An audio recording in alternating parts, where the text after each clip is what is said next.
L'atmosphère qui règne autour de l'annonciature apostolique de Yaoundé, en cette veillée du 18 avril 2026, est d'une densité presque surnaturelle. Car tandis que les projecteurs du monde entier restent braqués sur les dorures du palais d'Etoudi, c'est ici, dans la discrétion monacale de la représentation du Saint-Siège, que le destin de la crise anglophone s'est joué dans un balai d'ombre. Pour l'expert en analyse géopolitique, la révélation de la liste des émissaires séparatistes reçus en secret par Léon XIV et ses conseillers les plus proches constitue le véritable séisme de ce séjour,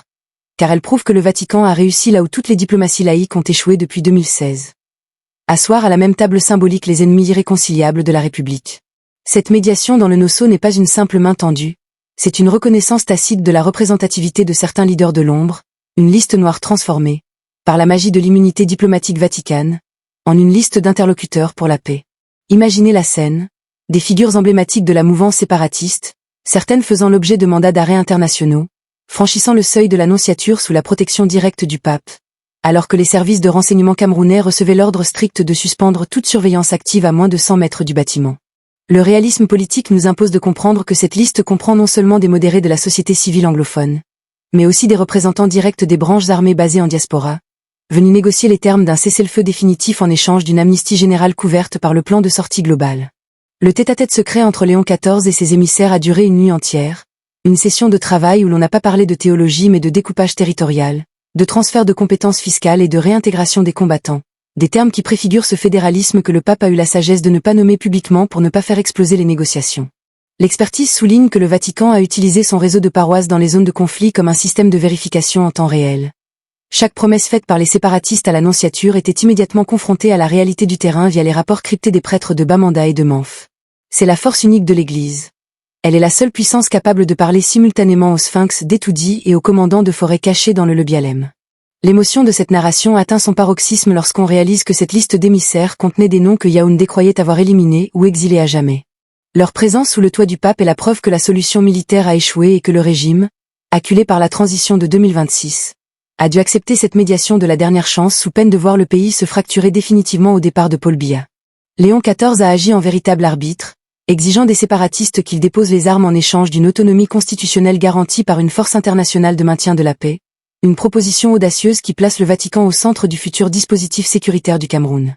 L'analyse de fond montre que cette liste d'émissaires a été soigneusement purgée des éléments les plus radicaux et criminels, le pape ayant refusé de recevoir ceux dont les mains étaient trop tachées de sang civil, marquant ainsi une distinction morale entre la revendication politique légitime et le banditisme de guerre. C'est ici que la stratégie médiatique du Saint-Siège a été la plus fine. En gardant ces rencontres secrètes, Léon XIV a permis aux deux camps de ne pas perdre la face devant leurs bases respectives, tout en créant un canal de communication direct et permanent qui survivra à son départ. Le réalisme nous oblige à constater que cette médiation est le seul rempart contre une escalade totale lors de la vacance du pouvoir qui s'annonce. Sans l'accord de l'annonciature, le Nosso serait devenu le cimetière de la transition de 2026. Cette narration, longue et fouillée, nous entraîne dans les couloirs où l'on a rédigé le préaccord de Yaoundé, un document qui prévoit la création d'une commission de vérité et de réconciliation sous l'égide de la communauté de Sant'Egidio. L'expertise politique nous enseigne que le pape n'est pas venu pour bénir le statu quo, mais pour organiser la liquidation pacifique d'un conflit qui a trop duré, utilisant le poids de l'onction secrète pour forcer les séparatistes à accepter l'unité de façade contre la réalité de l'autonomie. Chaque émissaire reçu a dû signer un engagement de non-violence, une caution morale dont le Vatican se porte garant devant la communauté internationale. En conclusion, la médiation dans le Nosso orchestré à l'annonciature est le chef-d'œuvre caché de ce voyage papal. En recevant ceux que le régime appelait des terroristes pour en faire des négociateurs, Léon XIV a brisé le cycle de la haine et a posé la première pierre du Cameroun fédéral de demain. L'émotion finale reste celle de l'espoir fragile. Pour la première fois en 10 ans, les armes pourraient se taire parce qu'un homme en blanc a eu le courage de regarder dans les yeux ceux que le monde préférait ignorer. La liste des émissaires restera secrète pour l'instant, mais son impact se fera sentir dans chaque village du Nosso où, demain, les cloches des églises sonneront peut-être pour une paix réelle, arrachée au cœur de la nuit par la diplomatie de l'esprit. La liste des émissaires séparatistes reçus en secret à l'annonciature apostolique constitue le dossier noir de ce séjour, une feuille de route vers la paix dont l'existence même est une insulte au dogme de l'État unitaire, mais une nécessité absolue pour la stabilité de l'Afrique centrale en 2026. L'expertise politique nous révèle que cette médiation n'était pas une simple discussion de salon, mais une véritable audition stratégique où Léon XIV a exigé de chaque leader présent un engagement de désarmement en échange d'un couloir de protection internationale vers les futures institutions fédérales du pays. Pour l'analyste, l'audace de l'annonciature a consisté à transformer ce lieu de culte en un territoire extranational où la loi de Yaoundé s'arrête, permettant à des commandants de terrain du NOSO de confronter leurs revendications à la réelle politique vaticane sans crainte d'être capturés par les services de renseignement camerounais qui, au même moment, surveillaient les périmètres extérieurs avec une rage contenue.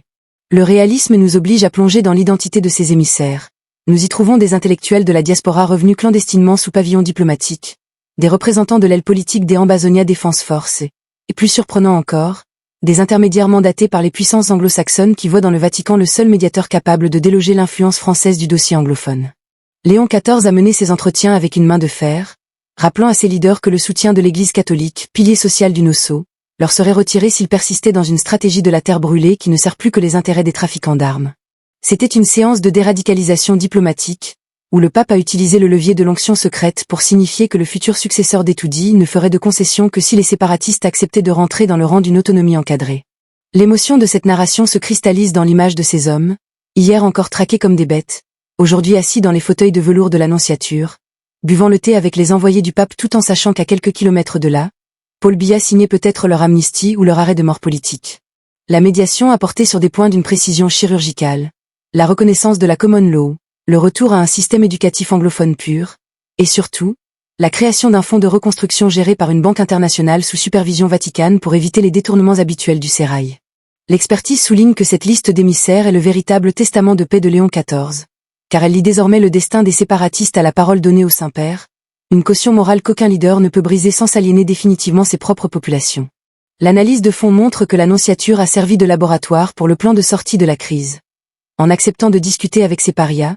Léon XIV a forcé le gouvernement camerounais à admettre que la victoire militaire est une illusion et que le partage du pouvoir est l'unique issue pour elle après 2026. Cette médiation secrète a également permis de déconnecter les revendications légitimes des populations anglophones des ambitions mercenaires de certains groupes armés,